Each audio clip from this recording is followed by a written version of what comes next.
राधा वल्लभ श्री हरिवंश। महाराज जी, आपके चरणों में कोटि कोटि प्रणाम।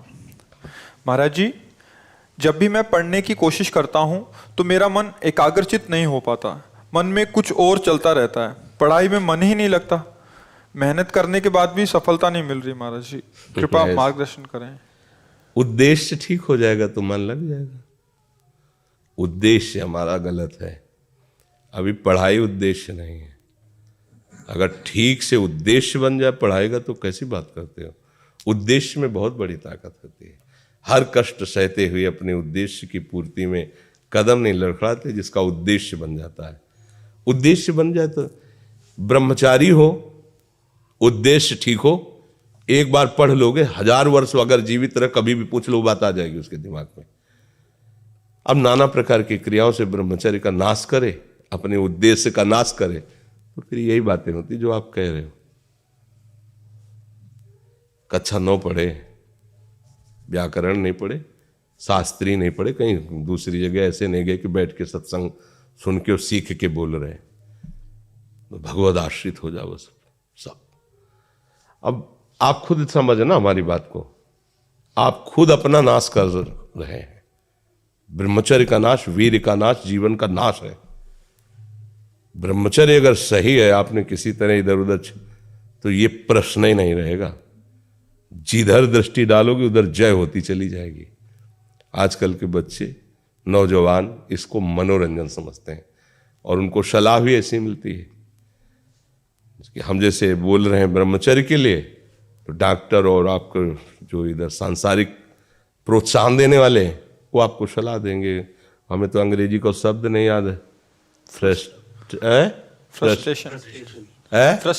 हाँ, यही जो स्टेशन कह रहे हैं गाड़ी स्टेशन से अलग कर दो तो बोले तुम बहुत शांत हो जाओगे और फिर अपने काम में। देखो कैसा उपदेश दिया जा रहा है कि वो, तो ये जो कमियां है ना, ये कोई भूत नहीं है जैसे लोग कहते हैं ना, पता नहीं कौन, ऐसा कुछ नहीं, गंदी आदतें हैं, इन पर संयम लाओ। आप समझ रहे, स्वीकार करते हो हमारी बात कि इसमें आपको संशय है?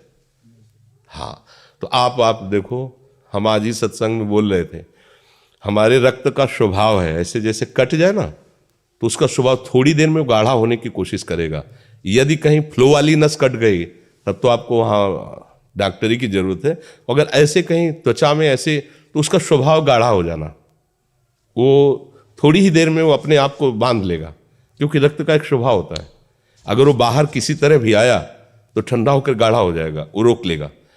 इसकी आखिरी परिणति है वीर्य, वो स्वयं से नहीं निकलता, वो इससे भी गाढ़ी वस्तु है, वो घर्षण से निकलता है। अगर आप उसको गर्म न करें चिंतन के द्वारा, क्रिया के द्वारा, तो नहीं निकलेगा। और जब हम उसको, तो फिर वो जीवन को नष्ट, प्राय इस पर बच्चे ध्यान ही नहीं देते कि ये कोई मार्ग भी है। और परिणाम क्या होता है कि फिर वो संसार में, जिसे डिप्रेशन कहते हैं, मानसिक रोग से ग्रसित हो जाते हैं, क्योंकि इसका परिणाम यही है। या तो आपको प्रमाद और आलस्य युक्त होकर समाज से अलग पड़ा रहना पड़ेगा, और या फिर आखिरी कि आत्महत्या कर लें, ऐसी सलाह आपका मन देगा, ऐसी स्थिति में पहुंचा देगा। इसलिए हमें लगता है जब तक ब्याह न हो तब तक ब्रह्मचर्य से रहो, ब्याह भी हो जाए तो संयम से रहे। ये जीवनी शक्ति है, ये किसी के साथ खिलवाड़ नहीं करना चाहिए। पढ़ाई लिखाई वो कैसे तुम्हें बताए, अभी आप छेड़ना मत। जैसे लोग कहते ना, मैं बहुत परेशान हूं, कुछ करता नहीं हूं, ऐसा हो जाता है वैसा हो जाता है, तो आपको हम बता रहे रक्त का स्वभाव है जैसे, तो इसकी आखिरी परिणति है वो वीर।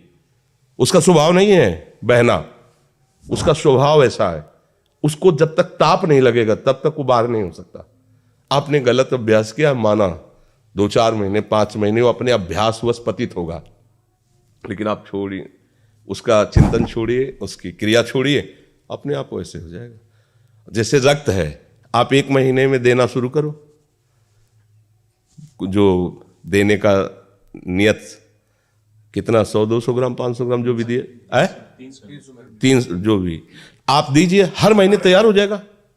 और आप ना दीजिए तो आपके शरीर को अभ्यास हो जाएगा, आप दीजिए तो शरीर को अभ्यास हो जाएगा। वो शरीर, अगर आप रोज 300 तो फिर क्या होगा? आप मर जाओगे। समझ रहे हो ना? ऐसे शरीर की क्षमता, जैसे डॉक्टर जन के देखते हैं तुम्हारी क्षमता नहीं खून देने की, चलिए, क्योंकि अगर निकाल लोगे क्षमता नहीं तो उसकी हानि हो जाएगी। हाँ तुम्हारी क्षमता है, तुम्हारे अंग ठीक है, तुम स्वस्थ हो, महीने में ऐसा या जो समय अवधि, सोचो रक्त की आखिरी परिणति वो है वीर्य, और आप क्या कर रहे हैं? रोज कई कई बार, आपका परिणाम क्या होगा? अगर रोज वो खून निकाला जाए तो आदमी की हालत क्या हो जाएगी? खून की आखिरी परिणति है। अन्न रस जो हमने पाया उसकी परिणति धीरे धीरे परिवर्तित होते हुए मांस, मज्जा, रक्त, इनके वो आखिरी सप्तम धातु है वीर्य, और उसके साथ ऐसा खिलवाड़, कैसा जीवन होगा आपका? तो इस पर कोई विचार ही नहीं करता, समझता है ये तो केवल बाबा जियों का विषय। नहीं नहीं, आप मनुष्य शरीरधारी हो, आपको भी संयम से चलना है, और जब तक ज्ञान हो तब तक तो संयम से ही चलना चाहिए। बच्चे बच्चियों को तो गृहस्थी में अच्छे गृहस्थ बनेंगे जाकर, फिर उनकी हानि नहीं हो पाएगी उतनी। अब पहले से ही तो फिर अब वो पढ़ाई में मन कैसे लगे जब आपके पास पढ़ाई वाली सामग्री ही नहीं रह गई है?